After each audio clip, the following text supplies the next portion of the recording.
Hi hello അസ്സലാമു അലൈക്കും എല്ലാവർക്കും ഹനാസ് കിച്ചണിലേക്ക് സ്വാഗതം. ഇന്ന് നമ്മൾ 10 മിനിറ്റിൽ ഉണ്ടാക്കാൻ പറ്റുന്ന ഒരു ബ്രേക്ക്ഫാസ്റ്റിൻ്റെ റെസിപ്പി ആയിട്ടും വന്നതാണ്. പാൽ പത്തിരിയാണിത്. അപ്പോൾ ഇത് എങ്ങനെ ഉണ്ടാക്കുന്നതെന്ന് നോക്കാം. വീഡിയോയിലേക്ക് കിടക്കാം. അപ്പം ഞാനിവിടെ കുറച്ച് ചോറാണ് എടുത്തിട്ടുള്ളത്. 1 കപ്പോളം ചോറ് എടുത്തിട്ടുണ്ട്. നമ്മൾ നെയ്ച്ചോറൊക്കെ വെച്ചിട്ടുള്ള ബാക്കി വന്ന ചോറ് കൊണ്ടാണ് ഇത് ഉണ്ടാക്കിയിട്ടുള്ളത്. അപ്പോൾ അത് 1 കപ്പ് എടുത്തിട്ടുണ്ട്. നമുക്കിത് മിക്സിയുടെ ജാറിലേക്ക് ഇട്ട് കൊടുക്കാം. അപ്പോൾ ഇതൊന്ന് ജസ്റ്റ് ഒന്ന് അടിച്ചെടുത്തിട്ട് വരാം. നല്ലോണം ഫൈനായി അരയാൻ പാടില്ല, ചെറുതായിട്ടൊന്ന് തരി നിൽക്കുന്ന ആ ഒരു വിധത്തിൽ അരച്ചെടുത്തിട്ടുണ്ട്. ഇനി നമുക്കിതൊരു ബൗളിലോട്ട് മാറ്റി കൊടുക്കാം. ഇനി ഇതാ മിക്സിയിലോട്ട് 1/4 കപ്പ് തേങ്ങ ഇട്ടിട്ടുണ്ട്. ഇനി ഇതിലോട്ട് നമുക്ക് ഒരു ചെറിയ പീസ് സവാളയും ഇട്ട് കൊടുക്കാം. പിന്നെ നമ്മളിതാ പഞ്ചസാരയാണ് ചേർക്കുന്നത്. 2 ടേബിൾ സ്പൂൺ പഞ്ചസാര എടുത്തിട്ടുണ്ട്.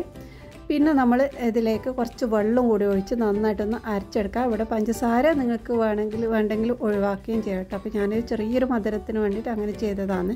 ഇനി ഇതിലേക്ക് ഒഴിച്ചു കൊടുക്കാം. ഇനി നമ്മൾക്കിത് 1/2 കപ്പോളം അരിപ്പൊടിയാണ്, അതും കൂടിയിട്ട് നന്നായിട്ടൊന്ന് കുഴച്ചെടുക്കുക. അപ്പോൾ കുഴക്കുന്ന സമയത്ത് നമുക്കിതിലേക്ക് കുറച്ച് ഉപ്പും കൂടി ചേർത്ത് കൊടുക്കാം. നമ്മൾ ഇതിലേക്ക് ഈ ഒരു ചോറിലുള്ള ഉപ്പ് മാത്രമാണ്, അപ്പോൾ അതുകൊണ്ട് തന്നെ കുറച്ച് ഉപ്പും കൂടി ചേർത്ത് കൊടുക്കുന്നുണ്ട്. പിന്നെ ഞാനിത് 2 ടേബിൾ സ്പൂൺ റവയും കൂടി ചേർക്കുന്നുണ്ട്. ഇതൊക്കെ കൂടിയിട്ട് നമുക്ക് നന്നായിട്ടൊന്ന് കുഴച്ചെടുക്കാം. കുഴക്കുന്ന സമയത്ത് നല്ലോണം ടൈറ്റായിട്ടുണ്ടെങ്കിൽ കുറച്ച് വെള്ളം കൂടി ചേർത്തിട്ട് കുഴച്ചെടുക്കാം. ബാക്കി വന്ന നെയ്ച്ചോറ് കൊണ്ടാണ് ഞാനിവിടെ ഉണ്ടാക്കിയത്. നിങ്ങൾക്ക് അത് ഒഴിവാക്കിയിട്ട് വേണമെങ്കിൽ അരിപ്പൊടി മാത്രമായിട്ടും ഉപയോഗിക്കാൻ പറ്റും. അപ്പോൾ അരിപ്പൊടി ആകുമ്പോൾ നമ്മൾ ഇതുപോലെ തന്നെ മിക്സാക്കി എടുത്താൽ മതി. പിന്നെ പച്ചവെള്ളമാണ് ഇതിലേക്ക് മിക്സാക്കാൻ എടുക്കുന്നത്. അങ്ങനത്തെ അരിപ്പൊടി വേണം നമ്മൾ എടുക്കുമ്പോൾ. അപ്പോൾ ഇതുപോലെ നന്നായിട്ട് കുഴച്ചെടുക്കുക. നമ്മൾ ഈ ഒരു ചോറ് എടുത്തതുകൊണ്ട് തന്നെ നല്ലൊരു നെയ്യിൻ്റെ ഒക്കെ സ്മെല്ലുണ്ട് ഈ ഒരു പൂരിക്ക്. അപ്പോൾ ഇത് വെറുതെ കഴിക്കാൻ തന്നെ ടേസ്റ്റ് ഉണ്ട് കേട്ടോ. അപ്പോൾ ഇതുപോലെ നല്ല ടൈറ്റായിട്ട് തന്നെ കുഴച്ചെടുക്കണം. ഒരുപാട് വെള്ളമാക്കി ലൂസാക്കാൻ പാടില്ല. നമുക്കിത് പരത്തിയെടുക്കാനുള്ളതാണ്. അപ്പോൾ ഇതുപോലെ നന്നായി കുഴച്ചെടുത്തതിന് ശേഷം ചെറിയ ബോൾസാക്കി മാറ്റിയെടുക്കാം. ഇനി നമുക്ക് പരത്തിയെടുക്കാം. അപ്പോൾ ഇതുപോലെ കുറച്ച് പൊടി ഇട്ടതിന് ശേഷം പരത്തിയെടുക്കുന്നതാണ്. നമുക്ക് വേണമെങ്കിൽ പ്രസ്സിലിട്ടിട്ടും പരത്തിയെടുക്കാൻ പറ്റും കേട്ടോ. അപ്പോൾ ഇതുപോലെ പരത്താൻ ഒരുപാട് തിന്നാക്കണ്ട, കുറച്ചൊരു തടിയിൽ തന്നെയാണ് പരത്തുന്നത്. അപ്പോൾ ഇങ്ങനെ ആക്കിയിട്ട് മാറ്റി വെക്കാം.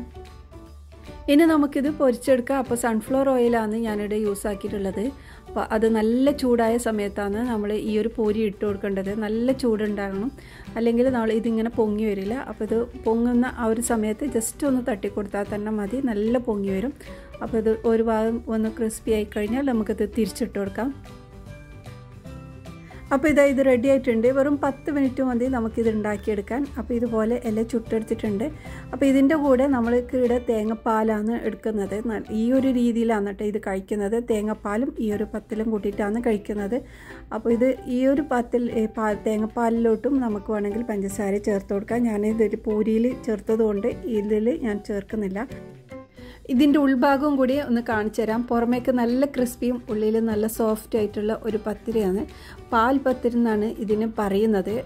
ഈ ഒരു പാലിൽ മുക്കി കഴിക്കുന്നതുകൊണ്ടാണ് അങ്ങനെ ഒരു പേര്. അപ്പോൾ കുട്ടികൾക്കൊക്കെ ഇഷ്ടപ്പെടും. നമുക്ക് ഈ ഒരു രീതിയിൽ കഴിക്കണമെന്നില്ല, കറി കൂട്ടിയിട്ട് അങ്ങനെ വേണമെങ്കിൽ കഴിക്കാൻ പറ്റും. അപ്പോൾ അത്രയുള്ള ഇന്നത്തെ വീഡിയോ. നിങ്ങൾക്ക് ഇഷ്ടമായിട്ടുണ്ടെങ്കിൽ ഒന്ന് സബ്സ്ക്രൈബ് ചെയ്ത് സപ്പോർട്ട് ചെയ്യണം. ഇതുപോലുള്ള ഒരുപാട് വെറൈറ്റി റെസിപ്പീസ് ചാനലിൽ അപ്ലോഡ് ചെയ്തിട്ടുണ്ട്. താല്പര്യമുള്ളവർ കണ്ടു നോക്കുക. ഇനി അടുത്ത നല്ല റെസിപ്പിയുമായി വീണ്ടും വരാം. ബായ്.